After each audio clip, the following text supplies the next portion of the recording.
Okay, Rachel, thank you so much for joining me today. It's lovely to have you here. Thanks Now, for the invitation. absolute pleasure. As I was just saying, I love it when I meet a fellow Aussie who's got a keen interest in this Yes. space. So, Rachel, to begin, let's dive into your journey as a children's book author. What led you to write books that address the complex issues of divorce and family transitions? I think, first of all, I have a love of reading. Always had a love of reading. Eden Blyton was one of my favourite authors growing up. And I really do believe it is one of the most important things that we can do with young kids, be it our own kids or other people's kids.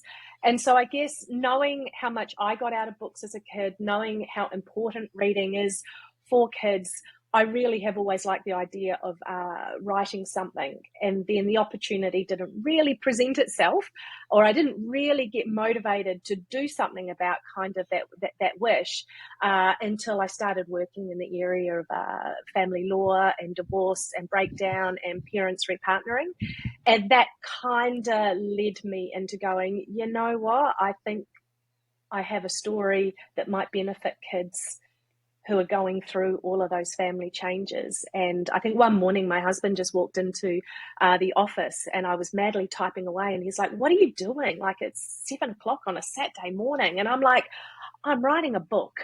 And that's kind of, I said, maybe I said I'm writing a story that turned into a book. And so that's kind of how I ended up there. I love it. That is very cool. So, your books, Max's Divorce Earthquake and Harriet's Yep. Expanding Heart. So, two books you've written Yep. so far. They both explore sensitive topics of sorts. Yeah. So, can you Yeah. share what inspired you to tackle these themes and what you aim to achieve with both of the books? Yeah, I guess, look, one third of Australian marriages, well, I guess one third of all Australian children will witness their parents' separation. And then of that number, close to half will see the demise of their parents' second marriage. So there's a lot of children in Australia and worldwide that are experiencing family breakdown and parental separation, and are also experiencing changes to their family when parents fall in love again and repartner. And so those themes are connected to my professional work as a therapist, and the work that I do as a single expert for the family court. And I guess when I was working with kids, I really kind of wanted something that I could help, that I could read with the kids, or that I could recommend to their parents, that just spoke to the emotions or the variety of emotions, because there's no one way to feel and no one emotion when people and family goes through that. So I wanted a book that I could use, that I could recommend confidently to others, that didn't really talk to the process the adults go through when they separate, and that just said, look, this is how you might recognize some of the feelings, and this is what some of those feelings might be, and it's kind of okay. This is normal, and so that's kind of what led me to writing the books in this area. It's because it's what I know, and it's the families and the children that I work with were going through this. And in terms of your background in psychology and your extensive experience that you've had working with children's and families, was that very much the impetus then for putting together these stories? And I'm assuming that expertise has really influenced your approach to how you've gone about writing these as well. Yeah, absolutely. I think, it's what I know, and it's that I was really lucky, I guess, to have work with some, in a professional sense, support some children who were able to give me some really good insights into what it was like for them, and that there were a lot of themes that kept popping up in their therapy sessions. About the world is just shaking and it doesn't seem to stop moving. And things about it's going to feel like this forever, because when you're stuck in that moment, it quite often feels like you're never going to move through it. So that kind of stuff was all just swirling around in my head. And one of the things that I noticed in my professional life was kids just needed language to be able to talk about that stuff. And once they had the language and the vocabulary and the reassurances that they were not the only kid going through this, there were other kids as well, and it was kind of a normal thing, that then really influenced how I approached the story and the feelings, and I guess the body expressions of those feelings that I incorporated in the story. So yeah, I think my background as a psychologist, but my background in working with the kids going through these events really did, I couldn't have written the stories without that. Mm. And coming back to some of the challenges that the children in your professional experience have been presenting with as they're experiencing these family changes, could you perhaps provide a couple of examples or shed light on some of the challenges and how your books might specifically address some of those common challenges as well? Yeah, I guess that whether it's divorce or even step family formation, it can create a level of emotional turmoil for both kids and adults. Different types of emotional turmoil and different levels, but there's a lot of feelings that come to the forefront for both adults and children are absolutely no different. So if you think about feelings of loss or anger or confusion, anxiety, and grief and loss are obviously right up there. That's a really stressful and emotional time for kids going through that. So I guess in terms of the challenges that raises for kids is that they're going to be quite sensitive and be overwhelmed quite quickly because they're already coping with a lot. It's the loss of the only life they've ever known for a lot of kids. It's the loss of daily or guess predictable access to both parents, which sometimes as grown-ups we don't always think about that because we're more than happy not to see that person ever again, but for kids, whatever the state of the parental relationship, right, they're used to waking up in the morning or at some point during the day being able to see both parents or have contact with both parents, or that parent having a presence in the home even if they're away for work or away in some other capacity. So I think that's challenges for kids and just adapting to that. You get the basic financial hardships that are commonplace if you're running two homes or you are following a divorce and separation, and that can have a flow-on effect for children as well because perhaps they're not able to do all of the extracurricular activities that they want because the money's just not there, or Christmas they don't get all the gifts that they want, or because it's not celebrated in the same way because, again, the money's just not there.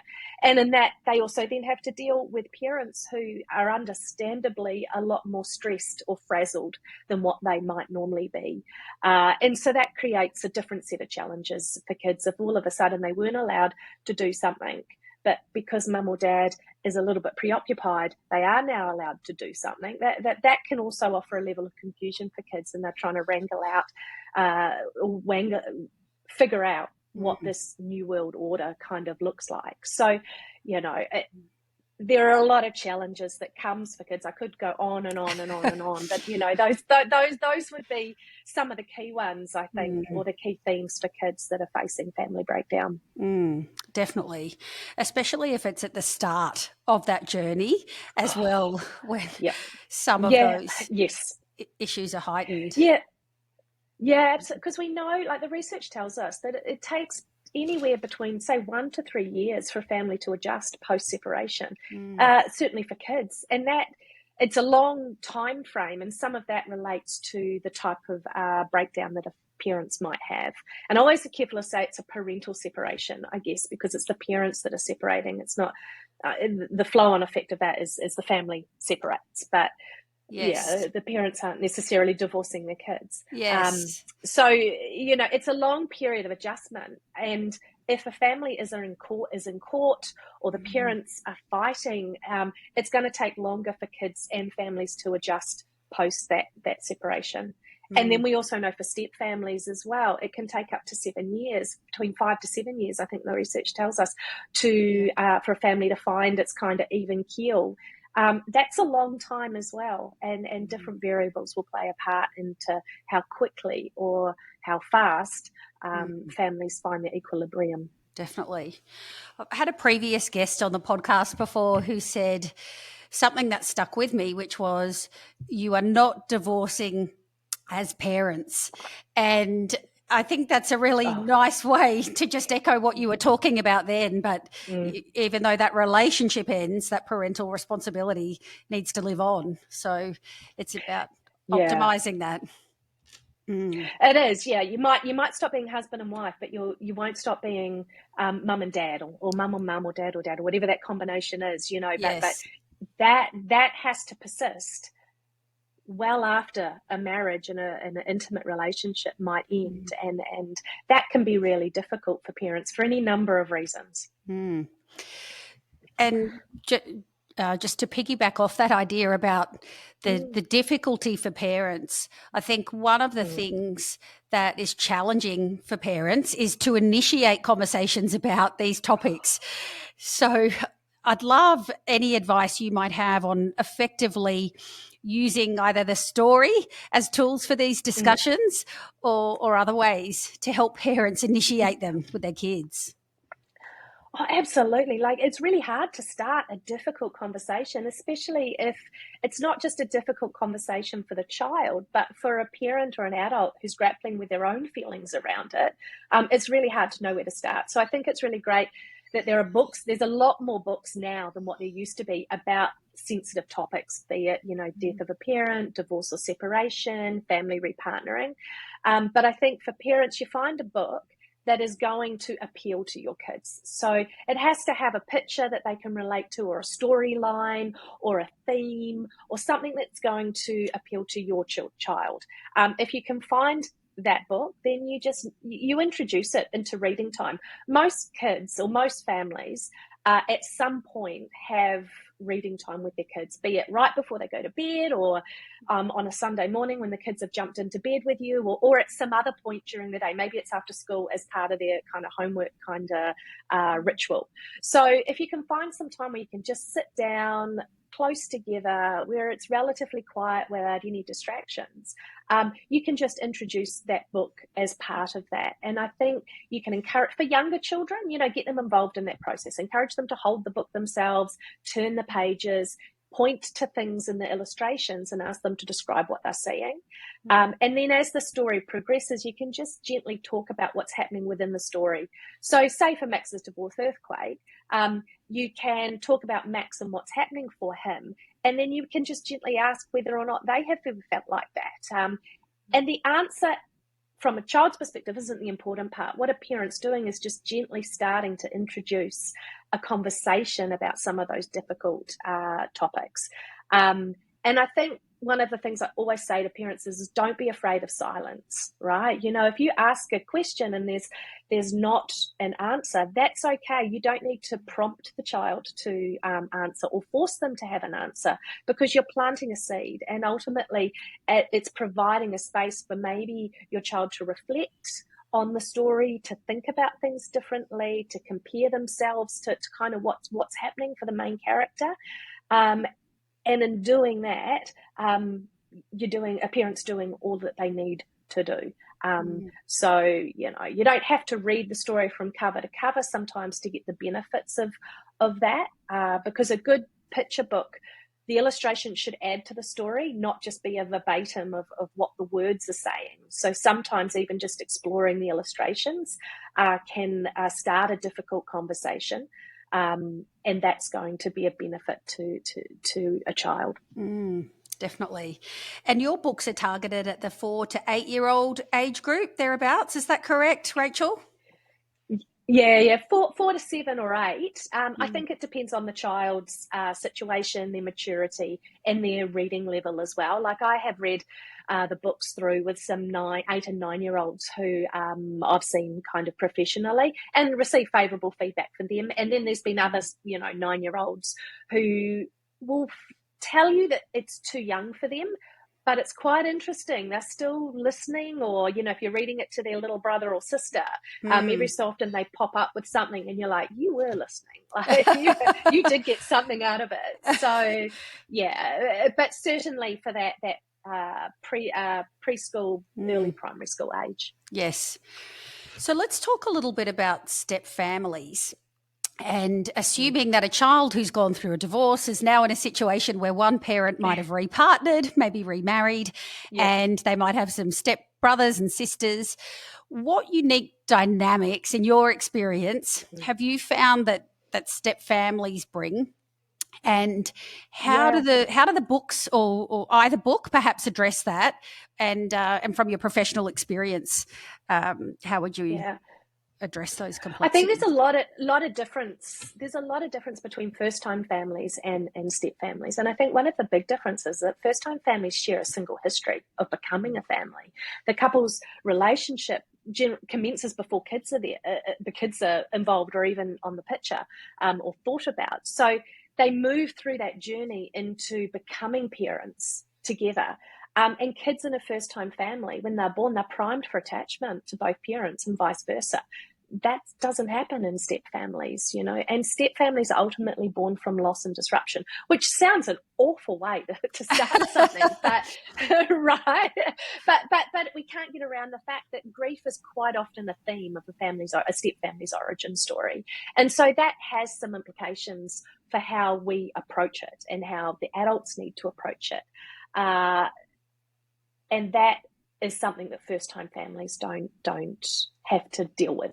I think one of the biggest things for step families is there's this insider-outsider dynamic. There's this, and it happens for adults and for children, where there's always somebody that might be feeling left out or excluded, be it a child who is only a member of that household 50% of the time, or as a weekend visitor into that household, and they come into that household to spend time with their parent, and there's other kids who are not biologically related to their parent who get to spend more time with their parent than what they do, and they have to fit into those rituals that they might not be familiar with, or you know, their step siblings used to sitting in the front seat of the car and they want to sit in the front seat of the car. So there's those types of challenges for kids.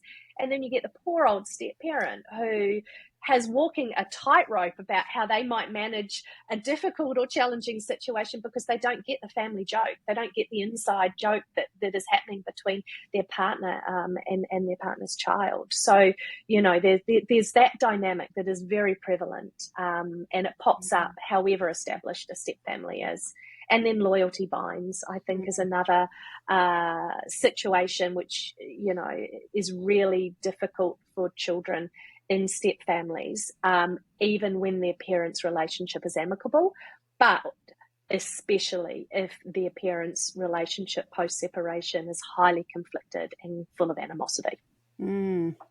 I think you've very nicely summarised the challenges there. being in a step family myself, I totally identify with those, and I think I think there can really easily be that feeling of us and them, if you like, and that can take place across all sorts of different relationships and dynamics. But I think you captured that nicely. So coming back to the books, and I'm still in awe that you have time to write these books on the side as well, Rachel, knowing this is, you've got a day job that you're doing in the background there as well. But have you got any other exciting projects or new books in the works that you're thinking about? Yes, I've got a book that is currently with the illustrator, or a third children's book that's currently with the illustrator at the moment, and hopefully will be available for purchase sometime in the first half of next year. And it's called Millie's Parent Airport. And it is about transitions and changeovers that children living in shared care arrangements experience. And it kind of came from the idea that, you know, when you've got children, be they are living in a solo parent household or a step family situation, but they're living and moving across two homes, and every reunion with one much loved parent is also a separation from an equally loved parent. So that theme of each hello is also a goodbye, and the emotions that can generate for even the most resilient kid, you know, changeovers and moving all the time can be a really challenging, I guess is the word I'm looking for, but in various levels, it can be challenging for kids. Definitely. Yeah. Definitely. So Yeah. the book provides a story that children in that situation can relate to through identifying the backwards and forwards. Yeah, it uses the analogy, which I was really lucky. I had a beautifully articulate 9-year-old that I used to work with a very, very, very long time ago, and he was trying to explain to me what it was like for him moving and living between two homes. And he used an analogy of it being like at the arrival and the departure gates of an international airport simultaneously. So, if you think about the melting pot of emotions and feelings that you see, I mean, that final scene in Love Actually kind of sums it up, the movie Love Actually, right? It's a melting pot of emotions. And it's that idea for the main character, Millie, that every time she is moving between her homes, it's like being at her own international parent airport as she moves or flies between her two parents' homes. Oh, I think that's fantastic. And I love that analogy. I'm really impressed that a 9-year-old's come up It's with that. I Oh, know, it's a great analogy. Yeah. yeah. And just one further question, just to close out on the new book. Are you able to share with us any of the specific strategies or just going to say this again. Are you able to share with us any of the specific strategies that you would recommend for children who are perhaps struggling somewhat with that conflict of the backwards and forwards? I think if it's the actual transition, because transitions are moving from one thing to another, are difficult for kids for any number of reasons. So it normally is a way of helping them develop some strategies to kind of calm their nerves, to calm the anxiety, or to quell their thoughts. So in the story, Millie has a little rhyme that as she's just, she says 1, 2, 3, 4, monkeys, rainbows, unicorns, breathe in, breathe out. So she's got something that she uses to help her monitor her breathing. So that breathe in to the count of 4, breathe out to the count of 4. And we know that automatically helps to calm nerves, to help regulate our heart rate. And for her, she, in the story, you see her reciting that to herself, and there's a beautiful illustration kind of that Angela has done that goes with it, of a little girl breathing in, sniffing a flower, and then blowing out some candles on a cake. Beautiful. Rachel, we're almost at time here. So to wrap it up, what are some of the key messages or takeaways that you hope both children and adults as well would gain from reading your books? I guess one of the big things is that, emotions are not to be feared. Even the most uncomfortable emotions, they're not to be feared. They'll come, they'll go, and there's no one way to feel when your family is changing. There's no right way to feel, there's no wrong way to feel, and you'll probably feel a lot of different feelings over the space of time. And I guess to flip away from I'm big on emotional coaching. You might have figured that out, but books and reading should also be fun. So while books are very useful in supporting children going through sensitive topics, they shouldn't be the only books that parents read to them. They should just be part of a repertoire and part of a selection of books that parents and carers can read alongside their kids. Well, I'm so glad that you have penned a few books to add to that repertoire, Rachel, and address these very sensitive but important topics for young kids. Just lastly, how can our listeners connect with you and get a hold of your books and your other resources? Yeah, so you can purchase the books directly from me via my website, which is www.kinshipbooks.com. They are also available online at other major bookstores or selected bookstores, and a lot of other bookstores also hold them in the brick and mortar stores as well. And you can connect with me via Facebook or Instagram. I think my handle is at Kinship Books. And yeah, that's probably the easiest way to get hold of me and to find out a little bit more about the books and about all the issues that I've kind of touched on today. Fantastic. Thank you so much, Rachel. And we will absolutely link to all of that in the show notes. Well, brilliant. Thanks, Laura. Thanks again for your time. Bye now. Bye.